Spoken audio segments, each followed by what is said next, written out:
ሰላም እንዴት ናችሁ? በዛሬው ፕሮግራማችን ሎጂክ ኤንድ ክሪቲካል ቲንኪንግ ፍሬሽማን ኮርስ በአዲስ አበባ ዩኒቨርሲቲ ሚድ ኤግዛም የሚወሰዱትን በፓርት ቱ እናያለን። እስከ መጨረሻው ለመከታተል ሞክሩ። ቪዲዮውን ከወደዳችሁት ላይክ አድርጉ፣ ሸር አድርጉ፣ ሰብስክራይብ አድርጉት። የመጀመሪያው ጥያቄ 11ኛው ጥያቄ ነው። definitions which are formulated to resolve disputes by influencing the attitudes or emotions of readers or listeners are based called blank definitions ነው። እዚህ ጋር ታይፕስ ኦፍ ዴፊኒሽንስ ሎጂካል ዴፊኒሽንስ ውስጥ ነው እያወራን ያለ ነው።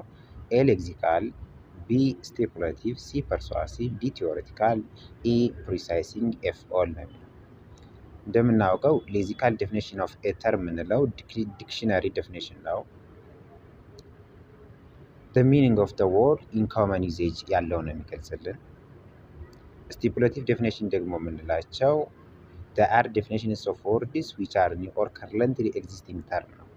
new specific meaning ነው for the purpose of argument or discussion። እነዚህ ናቸው ስቲፑሌቲቭ የምንላቸው። persuasive as it is discussed in the question, it is formulated to resolve disputes. It is formulated to describe the true or commonly accepted meaning of a term ነው ፐርሱዋሲቭ የምንለው ማለት ነው።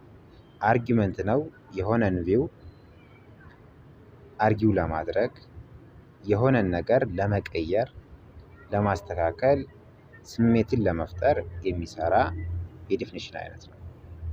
ቲዎሬቲካል it is about theory, it is about academic discipline theories ነው።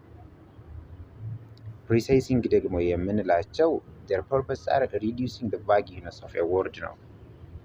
ቫጊ የሆኑ ወርዶችን ለምሳሌ ሪች ሲል ኮመን ወርድ ነው። ሪች የምንለው ምን ያክል የሚለውን ፕሪሳይስሊ ለመግለጽ የምንጠቀምበት ዴፊኒሽን ነው። so in this case our answer will be persuasive definitions in the choice C ማለት ነው። የ12ኛው ጥያቄ ኤ ይላል we were late for class ይላል። ቢ ላይ ደግሞ because we were having a breakfast ይላል። what we can say about the relationship of these statements, what is the relation between them ነው የሚለው። ጥያቄውን አናላይዝ ስናደርገው because ብሎ ነው ያስቀመጠው። ኬዙን ሪዝኒንጉን እያስቀመጠ ነው።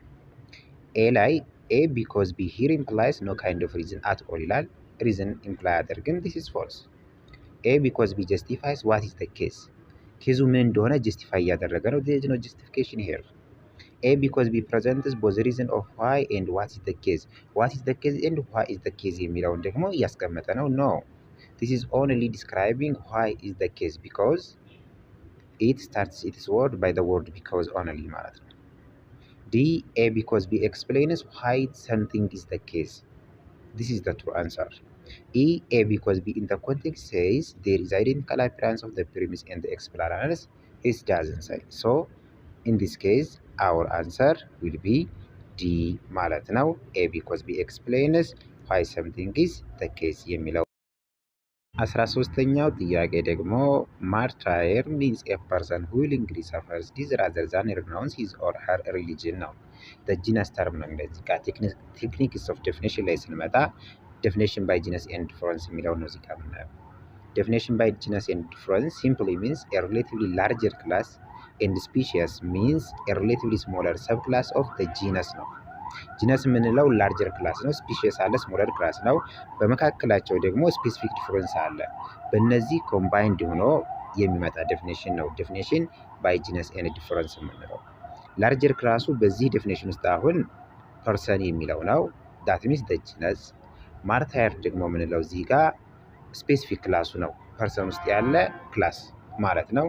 ይሄኛው ደግሞ ልክ እንደዚሁ ስፒሺሱ ነው። ስፔሲፊክ ዲፍረንስ የምንለው ወይም ደግሞ ሾርትሊ ዲፍረንስ ብለን ደግሞ የምንጠራው who willingly suffers this የሚለው ነው። so in this case our answer will be B person የሚለው ማለት ነው። 14ኛው ጥያቄ ደግሞ ምንድን ነው የሚለን what is not true about lexical definitions ነው። ስለ lexical definition ትክክል ያልሆነ ይላል። it simply reports the way in which a term is already used with a language community yeah it is in common usage in dictionary in the language of community ያለውን ነገር ኤክስፕረስ የሚያደርግልን ነው። it is correct is to inform someone else of the accepted meaning of the term ነው። So the definition is more or less correct depending upon the accuracy with which it captures that usage. Yeah, it is true. C. Lexical definitions are the kind of definitions found in dictionaries. It is also true. D. Like theoretical definitions, lexical definitions do not attempt to capture the real meaning of a word and so can be neither correct nor incorrect. This is false because lexical definitions are not like theoretical and stipulative definitions. ቲዎሬቲካል ወይም ስቲፑሌቲቭ ዴፊኒሽን የምንላቸው they have no truth value.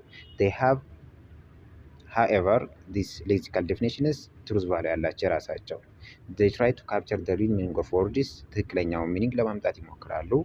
therefore they are either true or false. true እና false መሆናቸው ደግሞ ዲፔንድ የሚሆነው whether it does or does not report the way a word is actually used ነው። ዲክሽነሪ ላይ የተጠቀምነውን ካስቀመጥ ነው it is true, if not it is false ነው። so our answer will be D ማለት ነው። 15ኛው ጥያቄ for 5 kilo students are mild, it is true, they are gentle. Identify the right definitional technique which is used to develop this argument ነው። የትኛውን definitional ቴክኒክ ነው የተጠቀምነው የምንለው የ5 ኪሎ ተማሪዎች ማይልድ ናቸው therefore they are gentle ነው የሚለው። ማይልድ means gentle ማለት ነው፣ ሲኖኒየም ነው።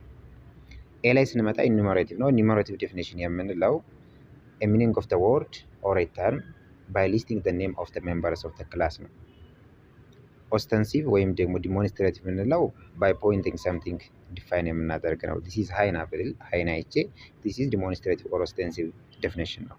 ኦፐሬሽናል ዴፊኒሽን ደግሞ specifying some experimental procedure በማስቀመጥ ዲፋይን የሚደረግበት ወይ ነው። ዴፊኒሽን by genus and difference ደግሞ ጂነስ ተርም አይደንቲፋይ በማድረግ ስፔሺስ ተርም አይደንቲፋይ በማድረግ ልክ እንደዚሁም ዲፈረንስ ተርም በመሃል በማስገባት ዲፋይን የሚደረግ ነው። ሲኖኒመስ ዴፊኒሽን ደግሞ የምንላቸው የሆነን ሲንግል ወርድ ተመሳሳዩን የሱን የሚተካን ቃል በማስቀመጥ ዲፋይን የምናደርግ ነው። እዚህ ጋር ማይልድ የሚለውን ቃል ጀንትል የሚለውን ቃል ይተካዋል። ሶ the definition or the technique that this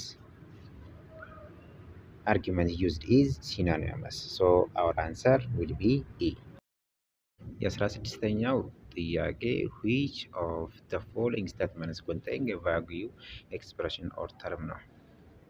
vague የምንለው ፕሪሲሽን ከጎደለው ሚኒንጉ ብለርድ ከሆነ ነው። ለምሳሌ ኤ ላይ the stolen bicycle was found by a man sleeping in the park. this is ambiguous statement, not a vague one.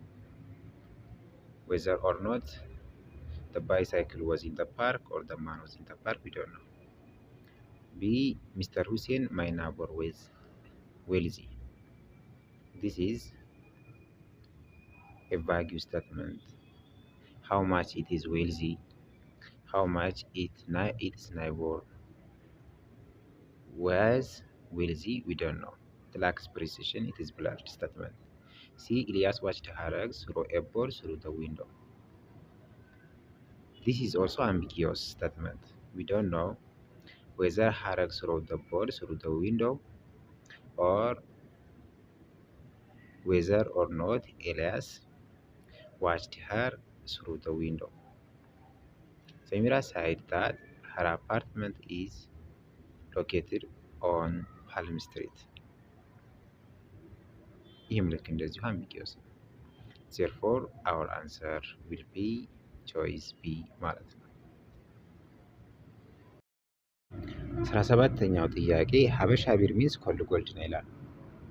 which criteria of lexical definition does this definition violate ነው? cold gold ሀበሻ ቢር means cold gold. a definition should not be too broad, it is not broad. a definition should not be too narrow, it is not too narrow. a definition should not be figurative, yeah. this definition is figurative. ዘይቤያዊ መሆን የለበትም፣ ምክንያታዊ መሆን የለበትም ነው። a definition should not be circular, this is not circular. therefore our answer will be choice C. 18ኛው ጥያቄ according to Karl Marx justice means to each as per his need and from each as per his ability. this definition can be classified as ነው። ምን አይነት definition ነው? A theoretical, B lexical, C stipulative, D persuasive, E precising ነው የሚለው። theoretical definition የምንላቸው they suggest a theory that gives a certain characterization to the entities that the term denotes ነው።